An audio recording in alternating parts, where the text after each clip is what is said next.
अब देखिए जगत गुरु तत्वदर्शी संत रामपाल जी महाराज के मंगल प्रवचन।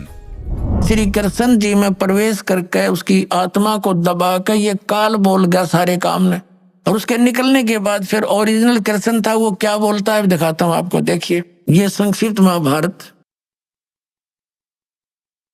द्वितीय खंड, ये संक्षिप्त महाभारत ये द्वितीय खंड गीता प्रेस गोरखपुर से प्रकाशित है। संपादक तथा संशोधक हैं जयदयाल गोविंद का, जिसने श्री मद्भुत गीता का भी अनुवाद किया है। गीता प्रेस गोरखपुर से प्रकाशित है। ये यहीं से प्रकाशित है, गीता प्रेस गोरखपुर से। इसके 667 पृष्ठ पर आप जी को ले चलते हैं। ये देखिएगा पृष्ठ नंबर 667 667, और ये है संक्षिप्त महाभारत। संक्षिप्त महाभारत अब यहां आ गया।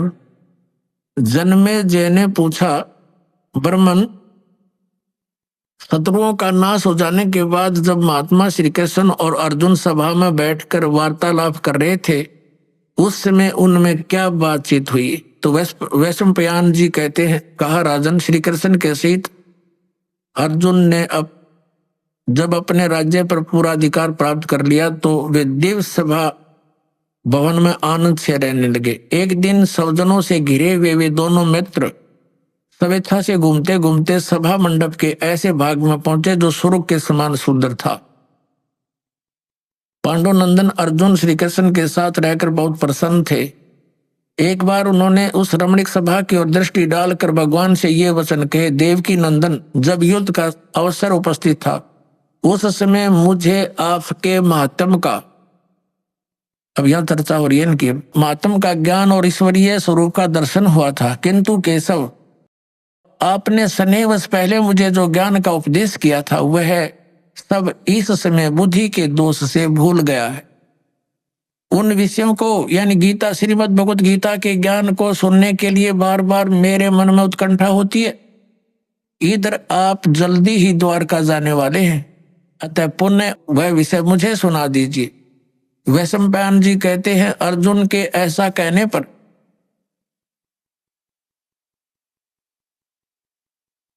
वक्ताओं में श्रेष्ठ महातेजस्वी भगवान श्री कृष्ण ने उन्हें गले से लगाकर इस प्रकार उत्तर दिया।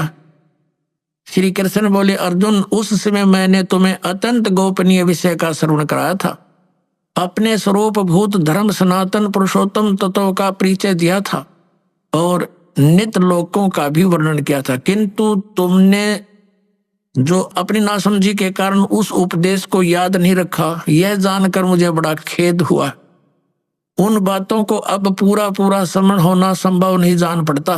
पांडुनंदन, निश्चय ही तुम बड़े श्रद्धाहीन हो, तुम्हारी बुद्धि अच्छी नहीं जान पड़ती। अब मेरे लिए उस उपदेश को ज्यों का त्यों दोहरा देना कठिन है, क्योंकि उस समय योग युक्त होकर मैंने परमात्म तत्व का वर्णन किया था।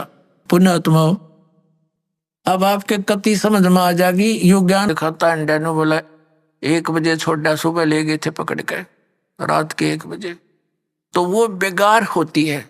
सारा दिन तो पूरा उसको 1 मिनट की पल नहीं, पल का भी चैन नहीं, कहीं रुकावट नहीं, सारा दिन वो ऐसा स्पीड खींचे दिखे और गरते खर्चा करके दाढ़ी भी लुटवा के हर रात न पड़ा आके, तो अपने तो पल्ले तो खर्चा करा और 1 मिनट की चैन नहीं, सारा दिन पहिया चला। वह बेगार कहलाती थी कि अपने चलता दिखे जैसे बहुत स्पीड तक को घनी सवारी करके आता होगा यू, और फंस रहा था बेगार के। तो परमात्मा याद दिलाते हैं कि जो परमात्मा की भक्ति नहीं करते वो चाहे पूरी पृथ्वी का राजा है, आपने न्यू दिखा है कि तो बड़े आगे पाछे इसका है सलूट मारनी है और बड़े जय जयकार हो रही है। परमात्मा कहते हैं ये तो 3 व्हीलर वाला है, अपने पल्ले तो पैसे खर्च कर रहा है और खूब चहल पहल दिखाई देती है, अंत में इसकी वाह बिरन माटी होगी, याद रखेगा। अगम निगम को खोज ले बुद्धि विवेक विचार, उदय अस्त का राज मिले तो बिन नाम बेगारे, या भक्ति नहीं है तो यू राजा पूर्व जन्म की कमाई को बर्बाद कर रहा है और आगे की दाढ़ी बनती नहीं, क्योंकि ये नाम जाप ठीक नहीं कर रहा है। तो इसलिए परमात्मा कहते हैं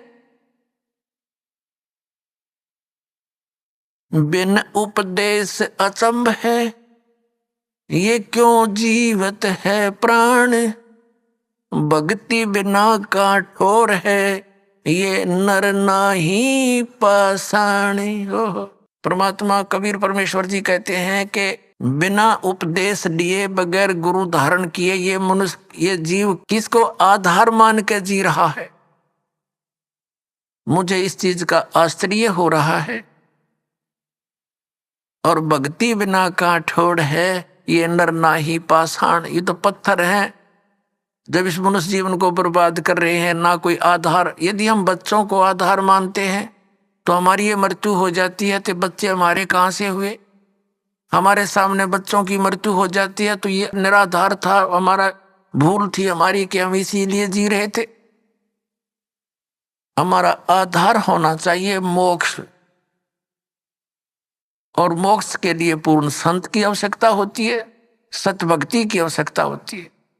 तो वो सभी समय संयोग इस कलयुग में आके इकट्ठे होते हैं, जो अब आपके लिए रजा कर रखी भगवान ने। संत पूरा हो, पूर्ण परमात्मा की भक्ति हो, शास्त्र अनुकूल हो, अधिकारी हो नाम देने का, तो ऐसे संयोग, ऐसे नंबर कदे कदे जुड़ा करें जो आज सारे नंबर मिल गए। और अब केवल नाम लेना है, बुराइयों से बचना है, मोक्ष हो जाएगा। परमात्मा क्या कहा करते, यो सौदा फिर नाही संतो, यो सौदा फिर नाही, यो सौदा फिर नाही रे संतो, ये सौदा फिर नाही।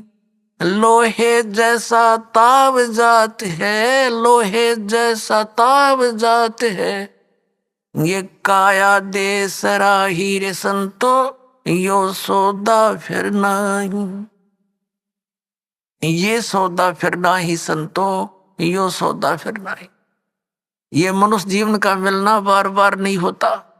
किसी सदग्रंथ को उठाकर देख लो, किसी महापुरुष के विचार देख लो कि मानुष जीवन दुर्लभ है, ये मिले न बारंबार, और जैसे तरवर से पत्ता टूट जाए वो फिर नहीं लगता डर।